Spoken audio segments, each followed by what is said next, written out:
할렐루야. 오늘 아카데미에 나오신 우리 성도님들 주님의 이름으로 사랑하고 또 축복합니다.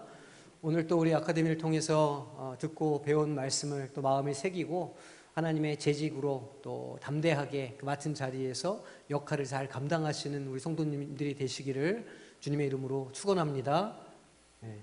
우리 오늘 11강 할 차례죠. PPT 좀 띄워주십시오. 오늘 5번째 이제 재직의 역할 하는데, 세워진 사람, 또 세우는 사람이라는 소제목으로 우리가 말씀을 좀 나누고자 합니다. 선배가 된다는 것에는 굉장히 그런 어떤 의무감과 책임감이 따르는 일입니다. 그죠?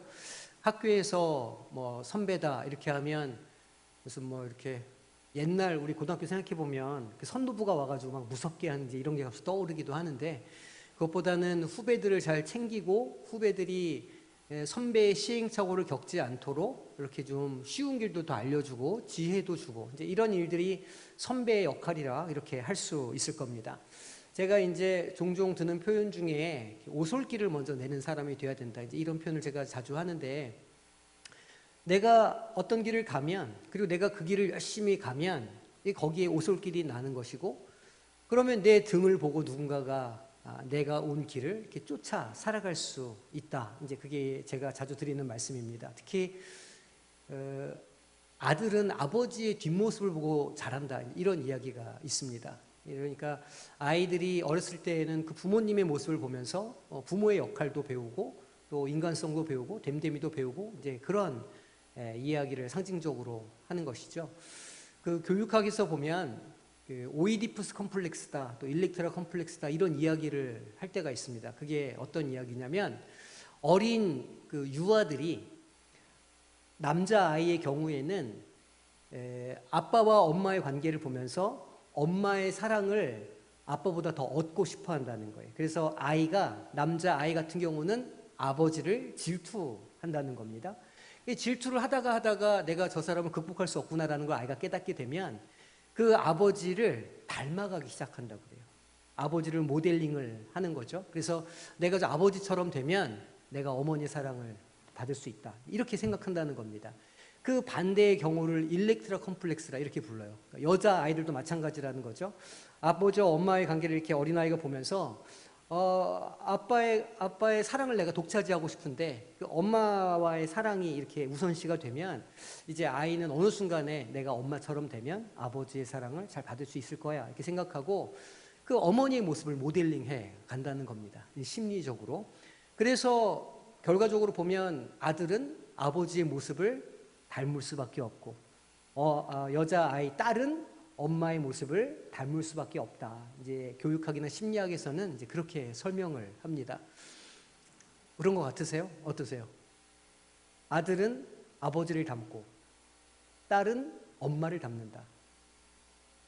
그렇게 좀 납득이 되시기도 하시고 뭐 그러신 면이 있을 거예요. 실제적으로 이제 그렇게 많이 이야기를 하는 거죠. 그러니까 선배가 된다, 부모가 된다, 교회 안에서 재직이 된다라고 하는 것은 누군가가 나를 모델링할 수 있다, 누군가 나를 따라하게 된다는 것을 의미하는 겁니다. 전 이걸 조금 좀 다르게 표현해서 이런 표현을 좀 쓰고 싶어요. 물들인다, 이런 표현 아시죠? 도대체 누구랑 다니는데 이렇게 애가 이상하게 물들었니? 우리가 이제 그런 표현을 쓴다는 겁니다. 물든다는 게 어떤 것이에요? 그 사람의 어떤 행동을 따라하게 되고 말투를 따라하게 되고, 나중에 보면 그 사람이 인격을 닮아가는 겁니다. 그걸 보고 우리가 이제 물든다, 물들인다, 이제 이렇게 표현하기도 하는데, 오늘 우리가 다루고자 하는 내용이 그렇게 누군가에게 물들고 또 누군가를 물들이는 과정에 대해서 오늘 좀 우리가 이야기를 나눠보려고 해요. 이 바나바와 사울의 이야기를 우리가 잘 알고 있습니다. 사울이 어떤 사람이었습니까? 온 유대 회당을 다니면서 예수 믿는 사람들을 핍박하고 때로는 끌어다가 때리고 심지어는 죽이기까지 하는 그런 굉장히 위협에 가한 인물이었습니다. 그러니까 초대교회 공동체에서 이 바울의 악명이, 그러니까 사울의 악명이 굉장히 높았습니다. 소문이 막 자자했던 것이죠. 어디에 사울이 나타났대. 그러면 이제 기독교인들이 이렇게 벌벌벌 떠는 겁니다. 아유, 거기 어떻게 걱정하고 이럴 정도로 유대인 군기 반장, 되게 센 군기 반장 정도 됐던 거예요. 그래서 가는 곳마다 그렇게 핍박을 하던 사람이었는데 주님께서 다메섹 도상에서 다마스커스로 가는 길 위에서 이 사울을 만나 주십니다. 그래서 왜 나를 핍박하느냐, 이렇게 그 음성에 이제 회개를 하게 되고 그 다소성에 들어가서 얼마간의 시간 동안 회개하고 자기를 돌이키는 그런 시간을 갖게 되죠. 그러면서 사람이 뒤집어집니다. 완전히 바뀌게 되는 거예요. 그래서 그리스도를 핍박하던 사람이 그리스도를 위해 사는 사람으로 바뀌게 된 겁니다. 그런데 그거를 아무도 몰랐죠. 알 수가 없었을 겁니다. 누가 알았을까요? 그 사실을. 바나바가 옆에서 그걸 지켜본 겁니다. 왜냐하면 그 사울을 다소성으로 이끌고 가고 그를 계속 케어했던 사람이 바나바였기 때문에 그 바나바가 누구보다도 사울에서 바울로의 변화를 잘 이해하고 알고 있었다는 것이죠. 그래서 후에 이 바울이 이 하나님을 경험하고 만났기 때문에 이제 그도 예수 그리스도를 증거하는 복음을 감당해야 되는 사람이 돼야 되는데, 말하자면 제자가 돼야 하고 재직의 위치에 올라가야 하는데 공동체에서 이 바울을 믿지를 못하는 겁니다. 어떻게 믿겠습니까?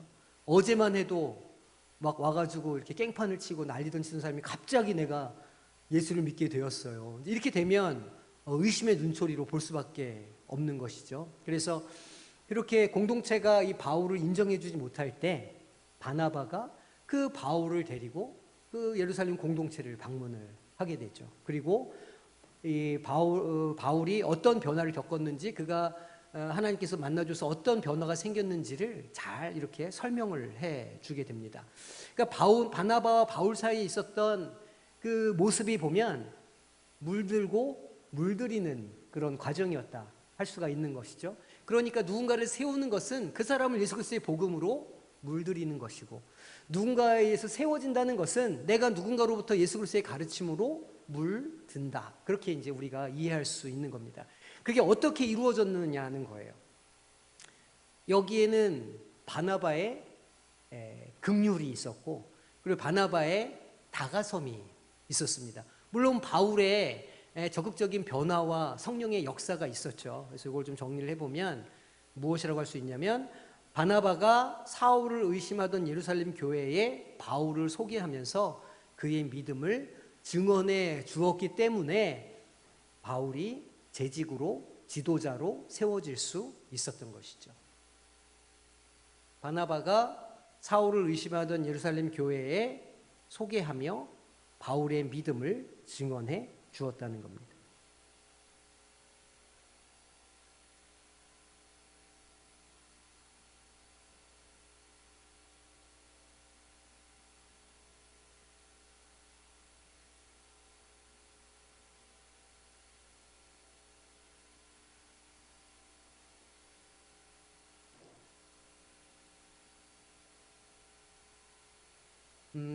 이 바나바와 사울 사이에 요즘으로 말하면 아마 멘토링의 관계가, 멘토와 멘티의 관계가 이렇게 좀 형성이 됐었지 않았나, 우리가 이렇게 생각해 볼 수 있습니다. 그러니까 멘토는 말하자면 스승이고, 멘티는 제자를 멘티라고 부르거든요. 멘토와 멘티 이렇게 부르는데, 그 사이에 이제 특별한 어떤 신뢰 관계가 생겼을 겁니다. 얼마간의 시간 같이 하면서 그 서로 마음속에 있었던 복음에 대해서 이야기를 나누고 변화에 대해서 이야기하고 하나님의 역사를 이야기하면서 그 사이에 신뢰관계가 형성이 되는 거예요. 그 의사와 환자 사이에 형성되는 그 신뢰관계를 뭐라고 부르는지 아세요? 라뽀 관계가 형성된다 이렇게 이야기하거든요. 그러니까 멘토와 멘티 사이에 그 라뽀가 형성이 되면 그제서야 그 안에 그 세움과 세워짐의 관계가 아주 극명하게 잘 드러난다 할 수 있습니다. 그 라포 관계가 형성되기 위해서는 믿음이 굉장히 중요해요. 저 사람이 나를 믿어준다. 내가 저 사람을 신뢰할 수 있다. 이런 분명한 믿음의 기초에서 그런 신뢰가 생기게 됩니다. 그 반대의 경우도 가능하죠. 아무리 신뢰 관계가 이렇게 형성이 되어 있다고 할지라도 거기에 무엇이 틈타면 그 관계가 깨질까요? 의심입니다. 사단마귀는 우리를 그 의심을 통해서 그 관계를 깨고 교회 공동체를 파괴하는데 아주 능수능란하죠. 무엇을 의심하게 되냐면 저 사람이 진짜 나를 사랑하고 있나? 저 사람이 진짜 나를 위하나? 아니 저 권사님이 진짜 옛날 내가 알던 그 권사님 맞나? 나를 도와주고 이렇게 했던 게 뭐 자기의 만족을 위해서였나? 이제 이런 식의 어떤 그 의심이 그 마음속에 딱 생기면 그 순간서부터 신뢰 관계가 깨지고 라포 관계가 깨어지는 겁니다. 멘토 멘티 관계도 깨어지는 거죠. 그래서 교회 안에서 우리가 재직으로 선다, 우리가 선배가 된다, 뭐 예를 들어서 앞선자가 된다는 것은 그 신뢰 관계를 계속 유지한다, 그런 뜻이기도 합니다. 그러니까 내가 믿을 수 있는 사람이 되어야 된다, 그 뜻이죠. 믿을 수 있는 사람이 된다는 것은 곧 투명한 사람이 된다는 뜻이기도 합니다. 앞에서 한 말과 뒤에서 한 말이 같아야 되죠. 그리고 내가 말한 것과 내가 행동하는 것과 같아야 되는 겁니다. 누군가가 무슨 말을 했는데, 생각해 보세요. 누군가 무슨 말을 했는데 그 사람의 말이 안 믿어져요. 누가 이게 팥으로 죽을 쓴다 얘기를 했는데 팥 아닐 거야, 이제 이렇게 마음에 탁 들게 되면 그 어떤 관계나 성장도 거기서 일어날 수가 없는 것이죠. 그러니까 사실은 재직이 된다고 할 때, 우리가 누군가를 세우고 세워지는 관계에 서고자 할 때 가장 중요한 것은 내가 믿을 수 있을 만한 존재가 되어야 된다. 내가 투명한 존재가 되어야 된다. 내가 하나님과 사람 앞에서 정직한 존재가 되어야 한다는 말이기도 합니다. 그런 면에서 바나바는 굉장히 뛰어난 사람이었던 겁니다. 바울과 같이 아주 신앙의 초보인 사람에게 또 그 신뢰를 갖고 있었고, 또 예루살렘 공동체의 그 사도들과도 그런 신뢰의 관계가 있었던 사람이니까 그 두루두루 그 자신의 어떤 그 정직함과 그 올곧음을 잘 이렇게 드러내는 사람이었다 할 수 있습니다. 그러니까 이 최초의 세움과 세워짐은 결국은 바나바의 신뢰와 바나바의 믿음을 통해서 이루어진 것이라 우리가 이렇게 결론을 낼 수가 있습니다.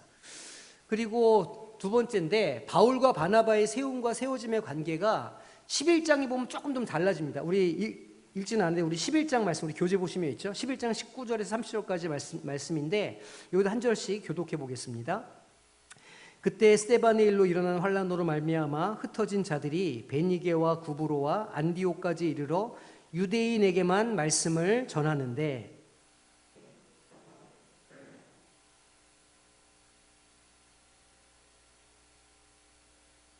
주의 손이 그들과 함께 하심에 수많은 사람이 믿고 주께 돌아오더라.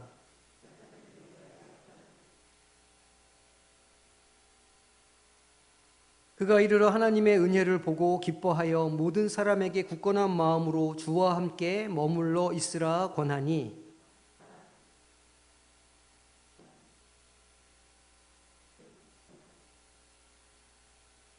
바나바가 사울을 찾으러 다소에 가서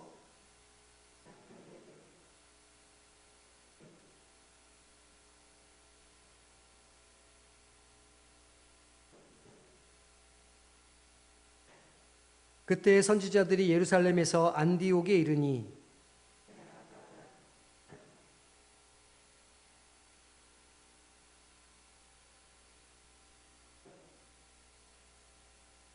제자들이 각각 그 힘대로 유대에 사는 형제들에게 부조를 보내기로 작정하고 이를 실행하여 바나바와 사울의 손으로 장로들에게 보내니라. 아멘. 첫 번째 순교 사건이 일어났습니다. 스데반 집사가 이제 그 성문, 양문 앞에서 죽게 되죠. 여러모로 양문은 굉장히 의미가 있는 문입니다. 양의 문 대신 예수 그리스도, 양의 문에서 이 이제 스데반 집사도 결국은 죽게 되는데, 그 일이 일어난 다음에 그 유대인들의 핍박이 날로 심해졌던 겁니다. 그래서 말씀을 보니까 19절 후반절을 보니까 흩어진 자들이 이렇게 하고 있어요. 그러니까 핍박이 가해지면 흩어져요. 그 흩어지는 걸 디아스포라라, 우리가 이렇게 흩뿌리다 이런 뜻 아닙니까? 그러니까 디아스포라가 이제 일어나게 된 거죠. 그래서 베니게, 구브로는 지금의 키프러스를 말하는 겁니다. 안디옥 이런 데까지 이제 이렇게 디아스포라가 일어나서 복음이 유대인에게만, 그러니까 회당들을 중심으로 유대인들에게 복음이 이제 증거되고 있었습니다. 그런데 이제 구브로와 구레네 사람이 안디옥이라고 하는 곳에도 이르러서는 헬라인들에게도 복음이 증거되기 시작한 겁니다. 사실은 헬라인에게 가장 먼저 복음을 증거한 사람이 누구였을까요? 생각해 보세요. 복음이 가장 먼저 이방인에게 증거된 사건 1번이 어딜까요?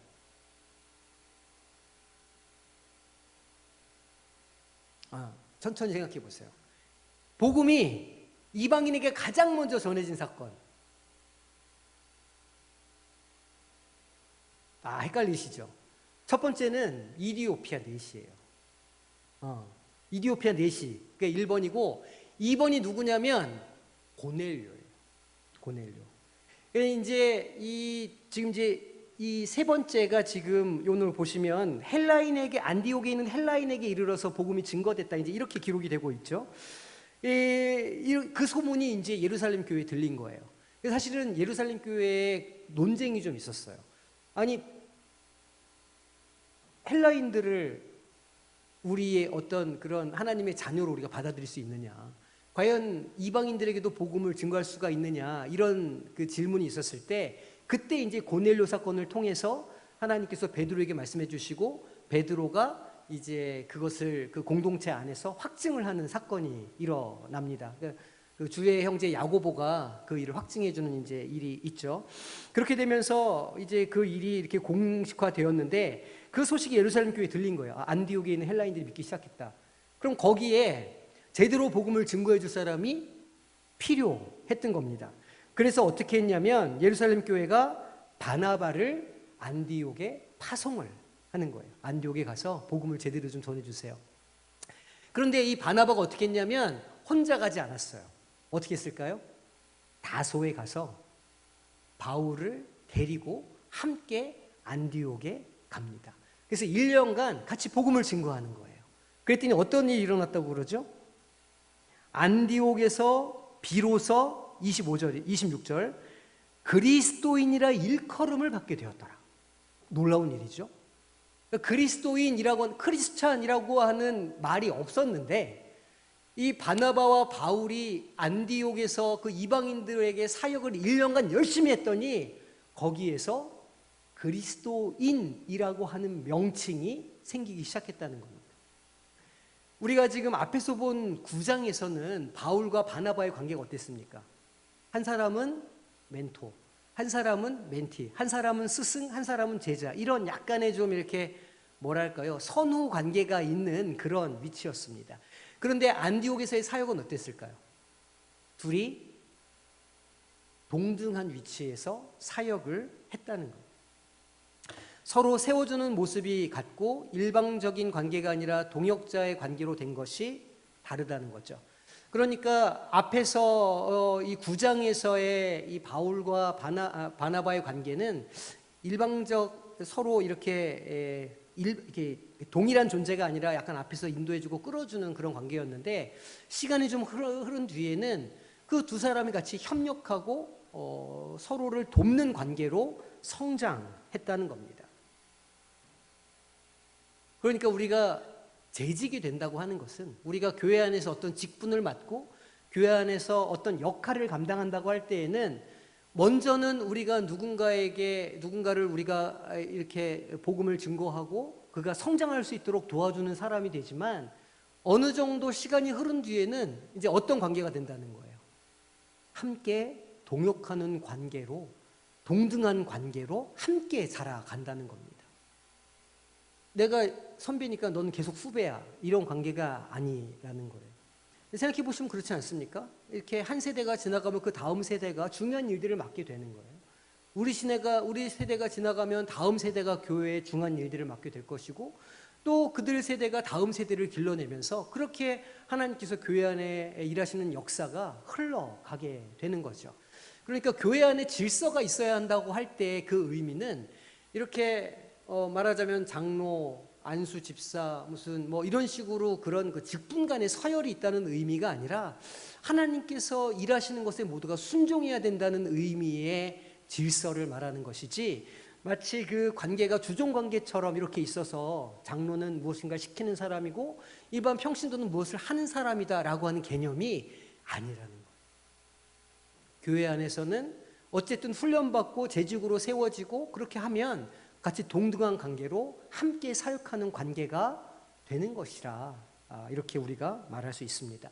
또 이제 시간이 지나면 사실은 성경에는 은퇴가 없죠. 성경에는 은퇴가 없는데 시대에 따라서 이제 우리가 은퇴라는 그런 말하자면 제도를 만들어 놓을 수밖에 없었죠. 근데 그럼에도 불구하고 은퇴하면 나는 교회를 다 참여하지 않아. 그거는 하나님 앞에서 또 성경적으로 볼 때 썩 그렇게 옳은 모습은 아닙니다. 왜냐하면 은퇴건 시무건 아니면 재직을 맡지 않은 사람이건 간에 누구라도 교회의 한 지체로서 기능하고 한 목적을 가지고 움직여 가야 되기 때문입니다.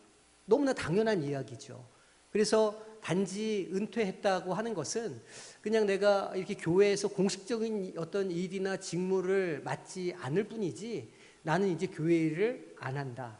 이거는 완전히 잘못된 입장인 겁니다. 은퇴를 하셨더라도 하나님의 몸된 교회를 위해서 열심히 참여하시고 가지고 있는 재능과 기술들을 열심히 후배들에게 나눠주셔야 되는 겁니다. 그래야 교회가 건강하고 아름답게 잘 세워져 갈 수 있는 것이죠.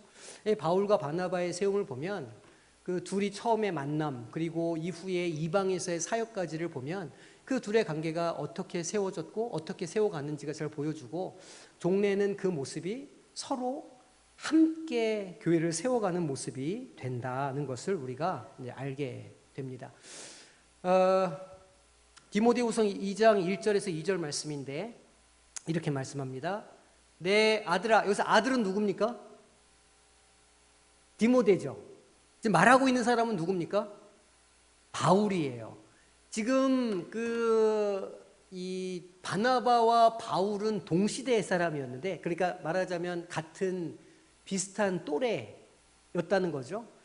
동기 동창 비슷한 거예요. 근데 지금 이 바울과 디모데의 관계는 조금 세대가 달라요. 아버지와 자녀 세대와 비슷한 겁니다. 다음 세대라고 할 수 있죠. 내 아들아, 그러면서 그 자녀 세대에게 주는 재직은 교회에서 일을 맡은 사람은 이래야 돼라고 하는 당부죠. 너는 그리스도 예수 안에 있는 은혜 가운데에서 뭐예요? 강해지라는 겁니다.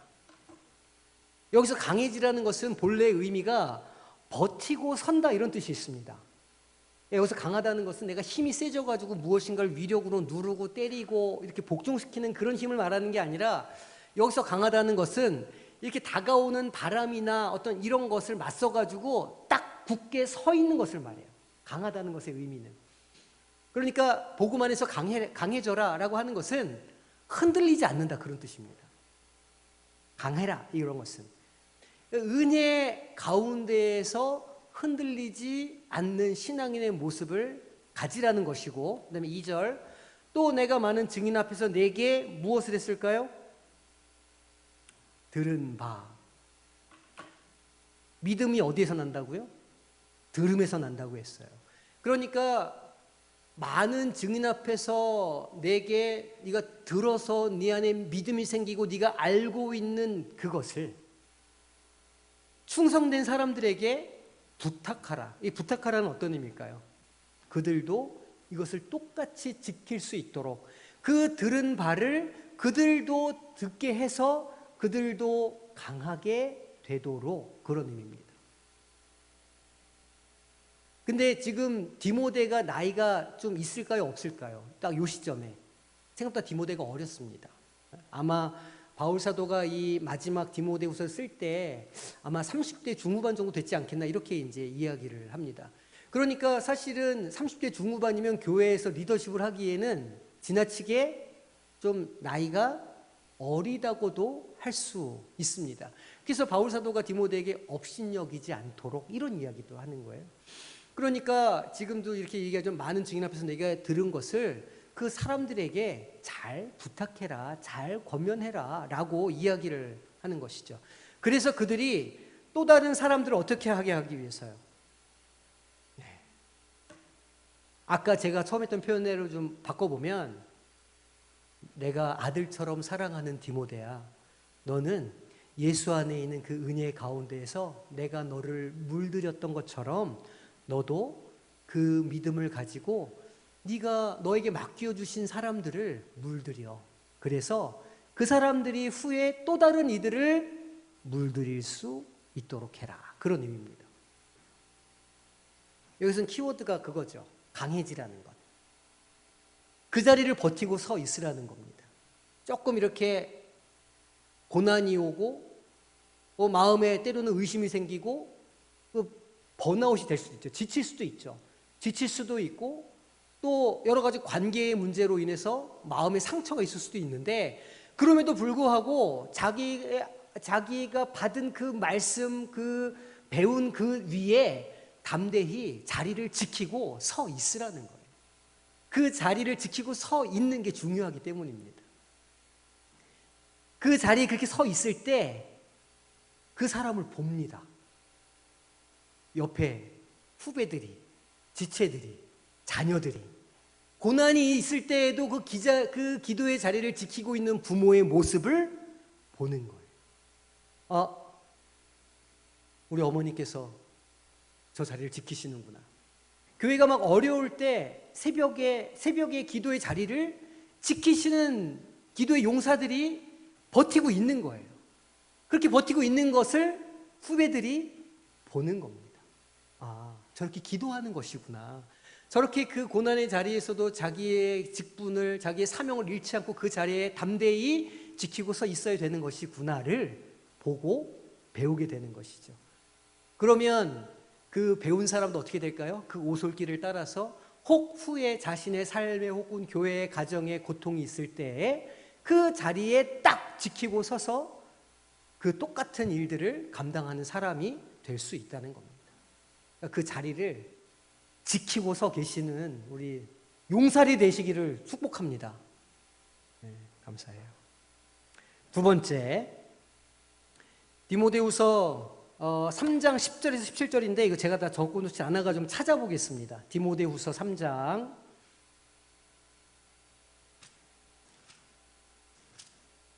신약성경 344면 디모데후서 3장 10절에서 17절까지의 말씀 우리 교독하겠습니다. 디모데후서 3장 신약성경 344쪽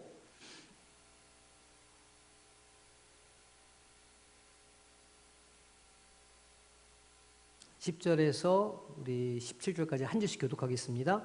나의 교훈과 행실과 의향과 믿음과 오래 참음과 사랑과 인내와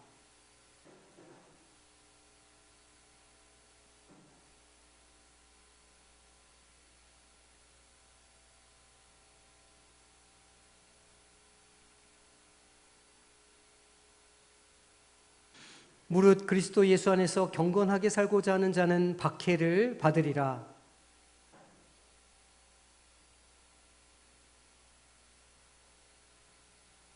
그러나 너는 배우고 확신한 일에 거하라. 너는 내가 누구에게서 배운 것을 알며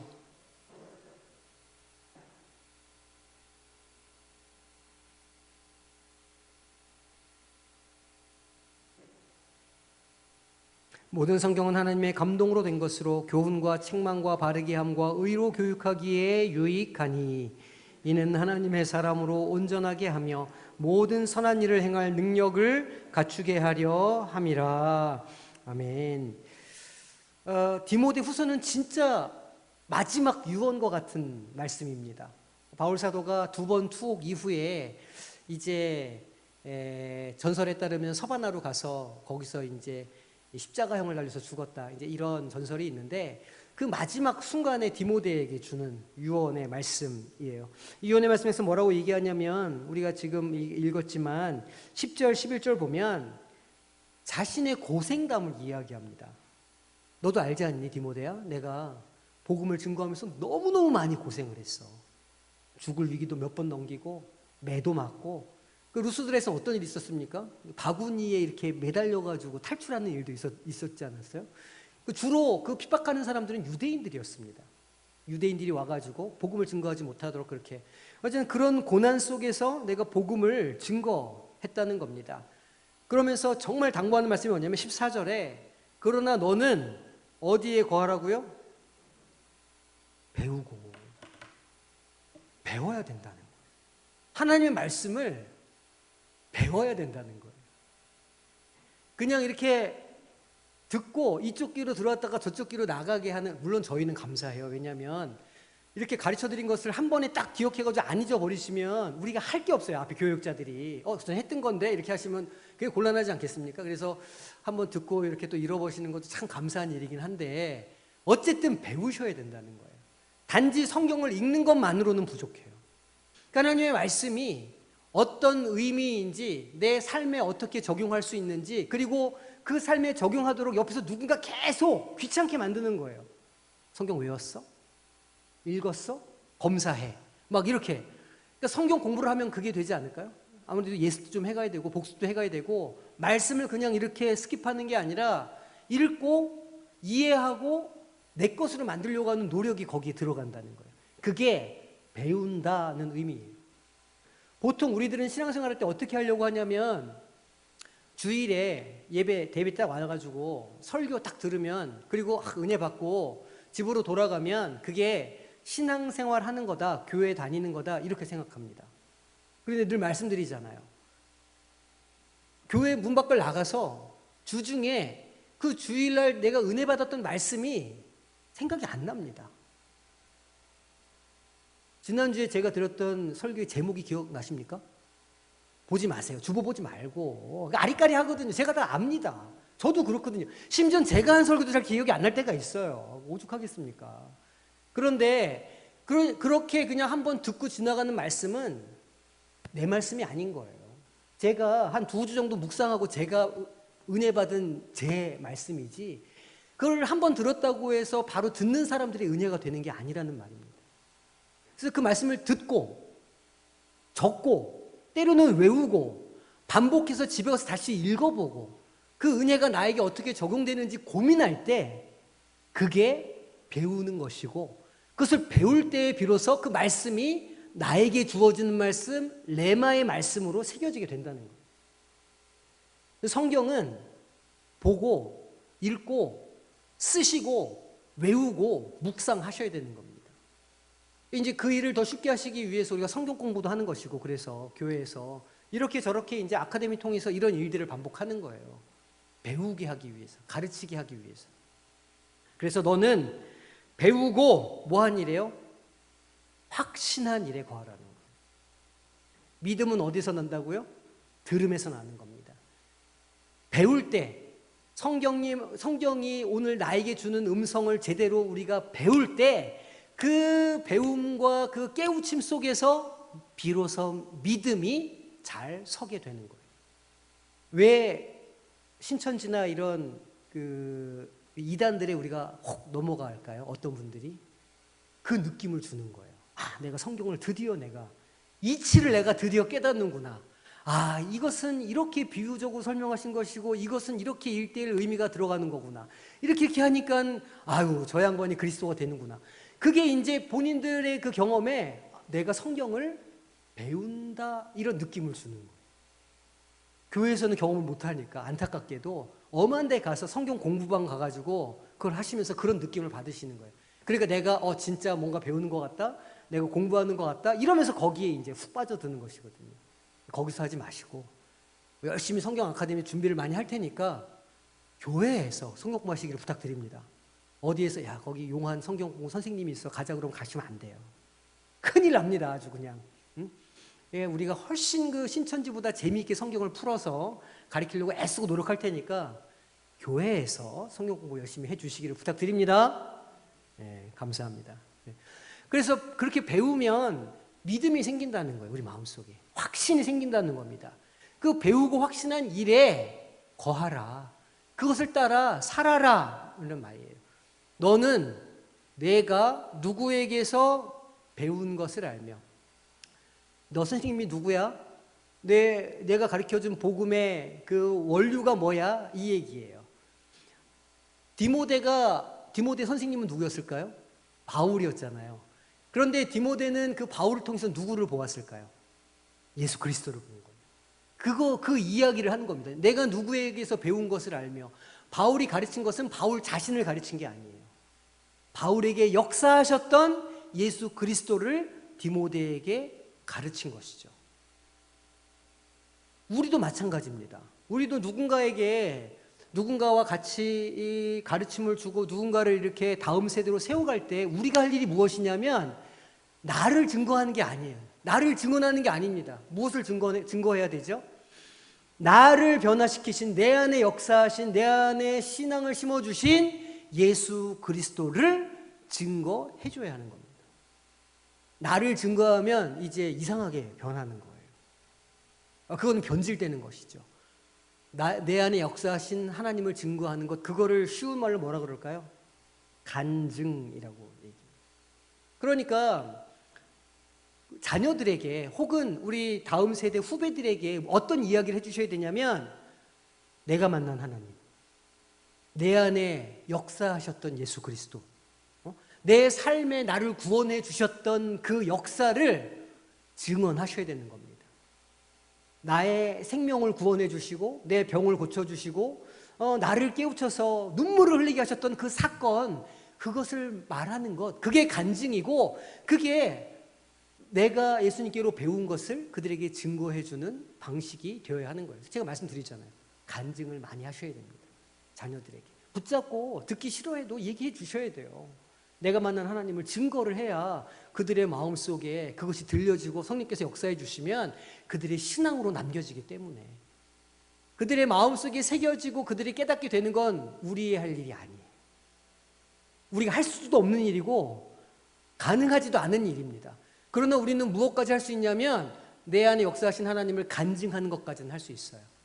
그런데 그것이 성령께서 역사해 주시면 우리가 감동했던 것처럼 그들의 심령에도 새로운 역사가 일어나고 믿음이 생겨나기 시작하게 될 거라는 겁니다.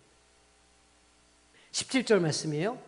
이는 무엇일까요? 이는 하나님의 사람으로. 그래서 하나님의 사람은 오늘날 말로 하면 믿음을 가진 사람, 예수를 믿는 사람, 교회에 나오는 사람, 성도, 크리스찬을 말하는 거죠.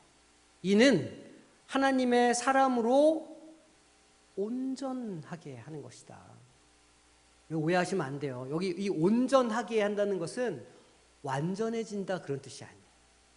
퍼펙트한 사람이 되게 하는 거야, 그런 의미가 아니고, 여기서 온전해진다는 것은 그 성품이 점점점 열매를 맺어간다 그런 뜻이에요. 온전하여진다는 것은 열매를 맺을 수 있게 된다, 이런 의미가 있어요. 우리가 잘 알고 있는 열매가 있죠.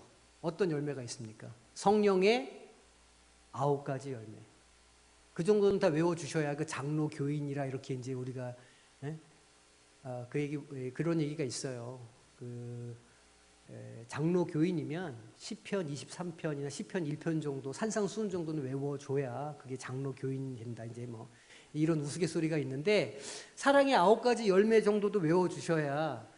근데 그걸 이렇게 따지고 사랑 일학화평 쭉 따져보시면 어느 것 하나 쉬운 열매가 없습니다.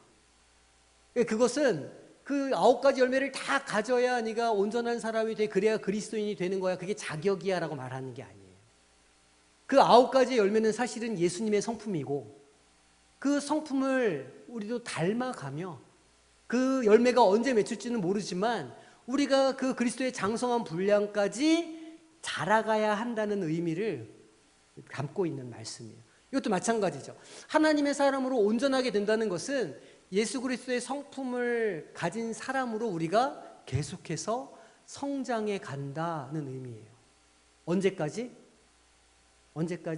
하나님 나라 갈 때까지. 성장은 끝나는 게 아닙니다. 주님 안에서 우리의 성장하고 성숙해 가야 되는 것은 하나님 나라에 갈 때까지 계속 우리 가운데 일어나야 하는 일이에요. 우리는 앞으로 어제보다 오늘이 좀 더 온전해지고 오늘보다는 내일이 좀 더 온전해지면 좋겠지만 온전해지지 못할 수도 있어요. 하지만 포기하지 않고 우리는 매일매일 장성한 분량까지 자라가야 해요. 우리는 완전한 사람들이 아니다. 뭐 할 수 있다? 실수할 수 있다. 넘어질 수도 있고 때로는 자괴감을 가질 수도 있고 자기 머리를 이렇게 쥐어박을 수도 있는데 그럼에도 불구하고 우리는 계속해서 십자가의 그 그늘 아래 그 은혜를 바라보며 매일매일 달려가야 된다는 거예요. 그 방향성이 그것이 그리스도인의 사명이고 태도라 할 수 있죠. 이는 하나님의 사람으로 온전하게 해서 모든 무엇일까요? 선한 일을 행할 무엇이요? 능력을 갖추게 한다. 선한 일이 무엇일까요? 선한 일. 선한 일. 선한 일은 제가 이렇게 정의하기로는 생명을 살리는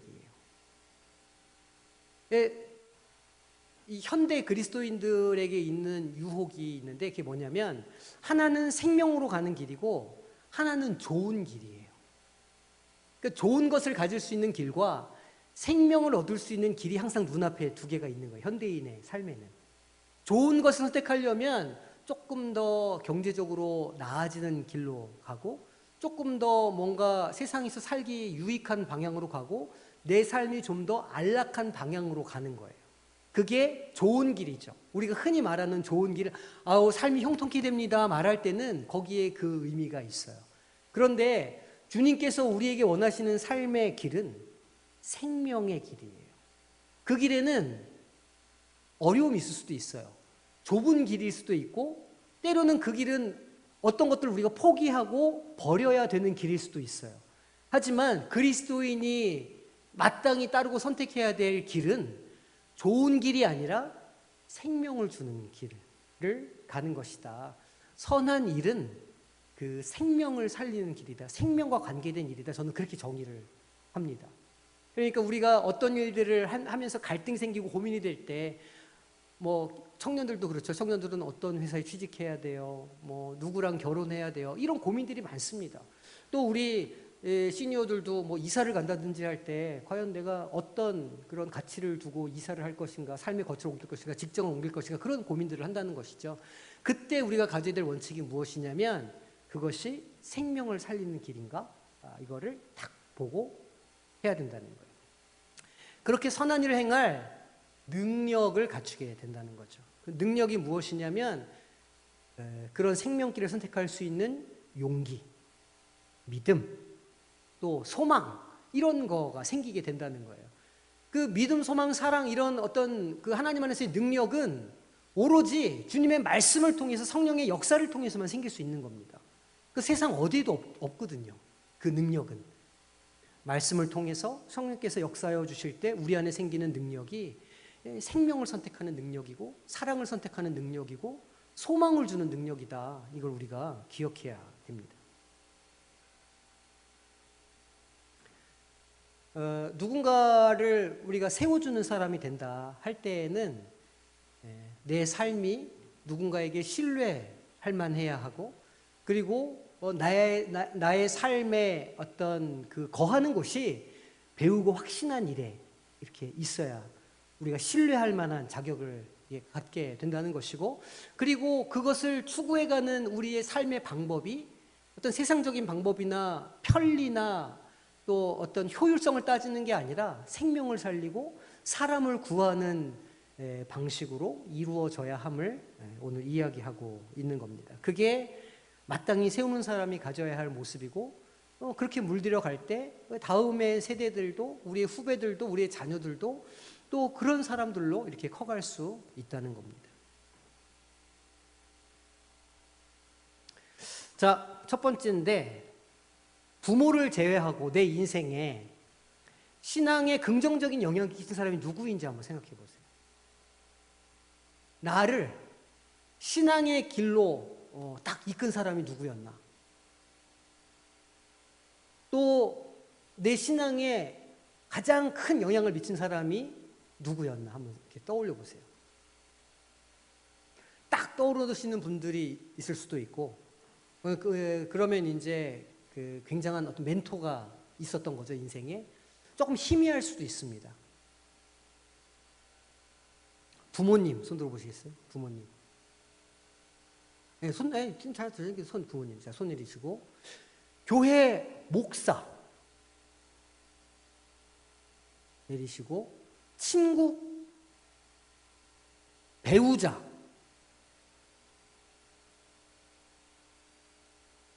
안 드신 분들은 자 얘기를 해주세요. 어떤 분들께 영향을 받았습니까? 네. 학교 선생님? 교회학교 선생님 빼면 교회학교 선생님, 부모, 배우자와 같아요, 숫자가. 또 다른 분, 지금 여기 나오지 않은 다른 사람, 나의 신앙에 이런 분들이 영향을 미친다. 이웃집 집사님. 이웃집 집사님. 그렇죠. 또 다른 분 있으세요?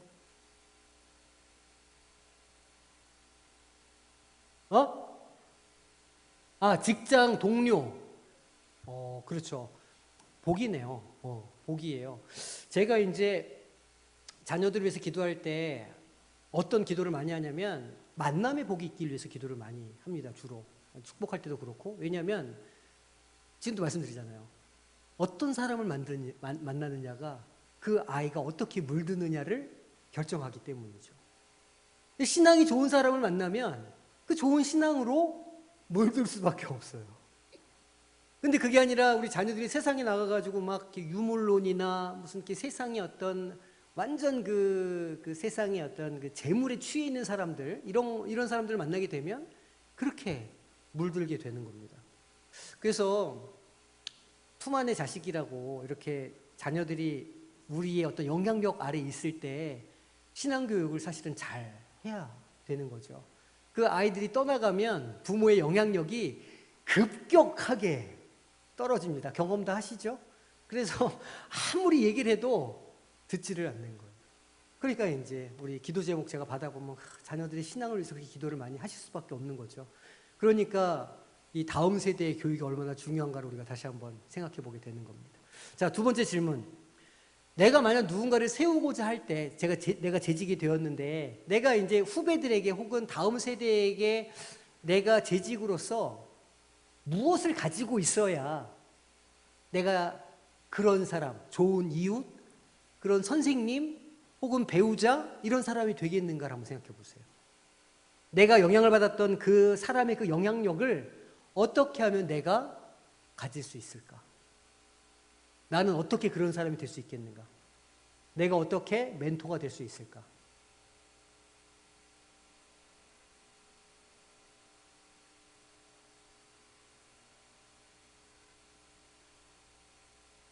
두 분만 들어볼게요. 자, 이런 게 있어야 될 것 같습니다. 칭찬해주는 사람, 칭찬해주고 격려해주는 것, 저는 그거를 가능성을 발견해주기라고 말합니다. 누군가의 가능성을 보고 그 가능성에 대해서 이야기해주는 사람이 되는 것. 예를 들면 기드온을 불러준 천사 같은 거죠. 강한 용사여 이렇게 불러준 것은 그 사람의 가능성을 보고 이름을 불러준 것이거든요. 결국은 그렇게 돼서 기드온이 강한 용사가 됐으니까. 그게 이제 칭찬과 격려죠. 여기 아내분들, 남편들 칭찬을 좀 많이 해주시기를 바랍니다. 칭찬 한 대로 됩니다. 아무도 아멘을 안 하시는구나. 사모는 할 줄 알았습니다. 아멘을. 네, 알겠습니다. 또 한 분만 더 의견을 들어보겠습니다. 과연 내가 무엇을 가져야 내가 그런 사람이 될 수 있을까? 나에게 무엇이 있어야? 편안하게 얘기하세요. 정답이 있는 게 아니니까. 다시. 천국에 대한 확실한 소망을 갖는 것. 조금 제가 그것을 부연 설명을 해보면 그런 걸 거예요. 그러니까 그 삶의 현장이나 자리에서 조금 어려운 일이 있을 수 있죠. 예를 들면 병에 들 수도 있고, 또 경제적으로 어려운 형편에 처할 수도 있고, 또 여러 가지 상황으로 봐서는 되게 괴로울 수밖에 없는 상황임에도 불구하고 그분은 늘 웃는 거예요. 입에서 찬양이 떠나지 않아. 그러면 물어보겠죠. 소망의 이유를 물어보는 사람들이 있을 겁니다. 아니, 옆집 아줌마가 그 참 아줌마는 뭐 이렇게 맨날 즐거워요? 이렇게 물어볼 수 있어요. 그럼 그때 뭐라고 얘기하는 겁니까?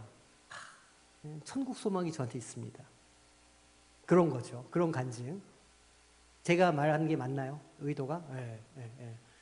그러니까 제가 또 아까 이제 좀 설명드렸지만 부모님이나 교회 어느 권사님이나 이런 분들이 그 꼿꼿이 어떤 자리를 지키는 거예요. 버티는 거예요. 무엇을 가지고? 소망을 가지고, 인내를 가지고. 하나님께서 무엇인가 역사하시고 일하실 때, 이 일은 끝난다. 이 일 뒤에 하나님께서 새로운 일을 일으키신다고 하는 소망을 가지고 그 소망이 이루어질 때까지 그 자리를 지키는 거예요. 그 모습을 보면서 또 다른 소망을 갖게 되겠죠. 다음 세대가. 네. 그래요. 그런 믿음과 인내를 가지시는 우리 선배님들이 되시기를 주님의 이름으로 축원합니다. 네. 자, 마지막이요. 나는 재직으로서 서로 세우는 일을 위해서 땡땡땡땡 하겠습니다. 자, 마음속에 다짐을 한번 적어보세요. 늘 얘기하지만 실천 가능한 것으로. 내가 뭐 3일 금식하겠습니다. 갑자기 이런 거 하지 마시고 100명을 전도하겠습니다. 이런 거 하지 마시고 실천 가능한 당장 내일부터 할 수 있는 어떤 일들로 적어보세요.